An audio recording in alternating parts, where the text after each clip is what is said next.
So welcome back guys to We Talk Boxing, and today I'm going to be talking about Deontay Wilder and what's next for him. So for all those that haven't heard my voice since 2023, Happy New Year to all my subscribers. Please stay tuned for this year, and hopefully we could bring you some amazing videos and try and progress with just one or two things. But anyway, we're here to talk about Deontay Wilder after his loss to Joseph Parker.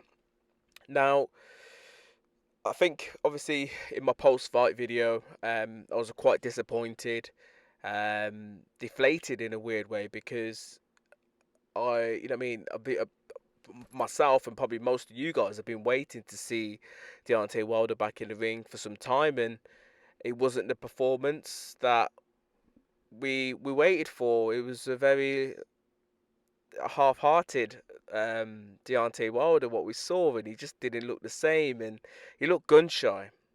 He looked as if someone has took that rawness, that aggressiveness away from him, and it's just a shame really, because without that aggression and that built up energy, that frustration, that erraticness at times, he's just your bog standard person, and he's not really a boxer, because we saw what Joseph Parker did to him. And like, no disrespect to Joseph Parker, because Joseph Parker, sorry, is a formidable boxer, and he has got some good boxing skills, and he, every fight that he's been in, is boxed and is got good foundations, and that's something which Deontay Wilder hasn't got.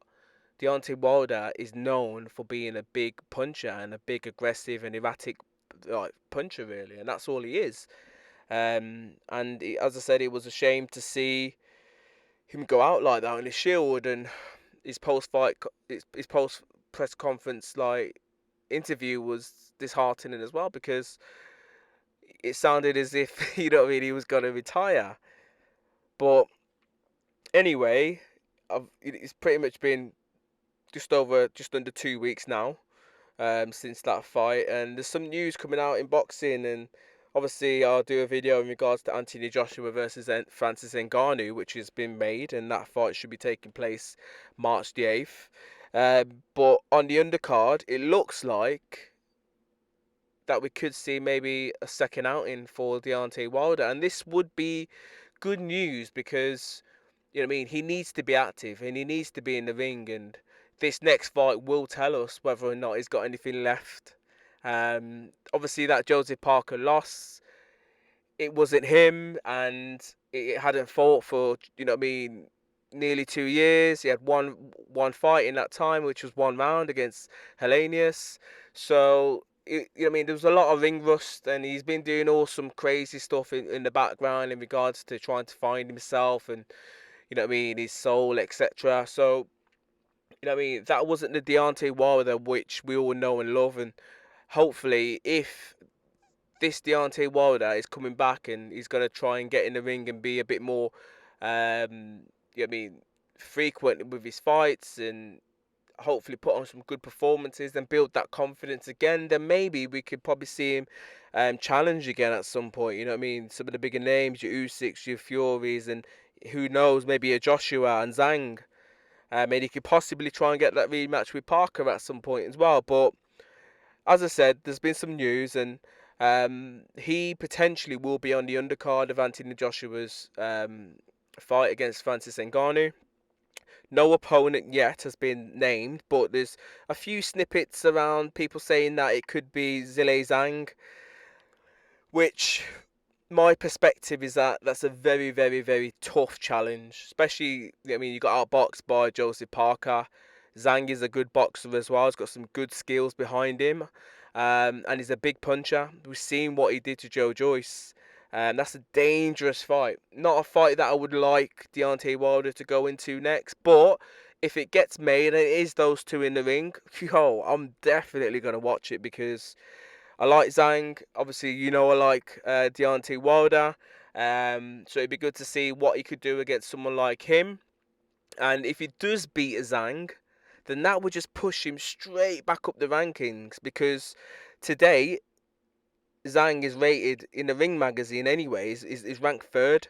and Deontay Wilder's dropped all the way to ninth in that rankings, and the only other governing body which has updated theirs is the WBA, and the WBA have dropped Deontay Wilder, you know what I mean, from third, and you know what I mean, they've dropped him completely out of the rankings, whereas Josie Parker has now got Deontay Wilder's rankings, so he's ranked third in the WBA. So you know what I mean, this fight, if it is against Zhang, could push him back up there. But if it's not against Zhang, then yeah, I'd like to just see him get in there against somebody maybe in the top 15. Hopefully no one too dangerous, and you know what I mean, he could probably just get a win, maybe get a knockout as well, and build that confidence and go on to the next fight, maybe in the summer and then maybe the end of the year. It'd be good to see him hopefully fight 3 times this year, but we need to first see how he reacts to that Josie Parker defeat, really, because that, I guarantee, has took a lot out of him. But my thoughts in regards to the WBA dropping him completely out of the rankings, I think that's out of order.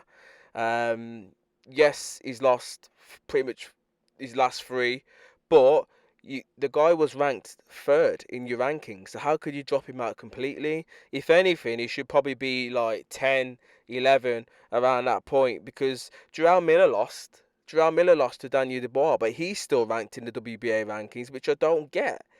If it's me, I'd kick Jarrell Miller way out the top 15 and probably put Deontay Wilder there, because he's got more pedigree compared to, you know what I mean, Jarrell Miller. He hasn't really done anything. He's got a big mouth. He's seen what happened against Dubois. But anyway, these are my thoughts in regards to Deontay Wilder potentially coming back on March the 8th on the undercard of the Anthony Joshua versus Francis Ngannou. Obviously, I will do a video in regards to that fight and that being made, so you guys stay tuned for that. Just let me know your thoughts. Who would you like to see Deontay Wilder go up against on March the 8th?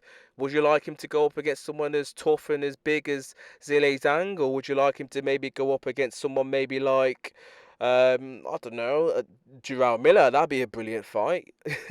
Caballero, again, another good, credible opponent, or maybe someone like I don't know, a journeyman like a Guidry or a Daicho or someone like that who is ranked in the top 15, but not necessarily is going to cause Deontay Wilder too much trouble. Anyway, let me know your thoughts, and as always, guys, please subscribe and comment. Bless.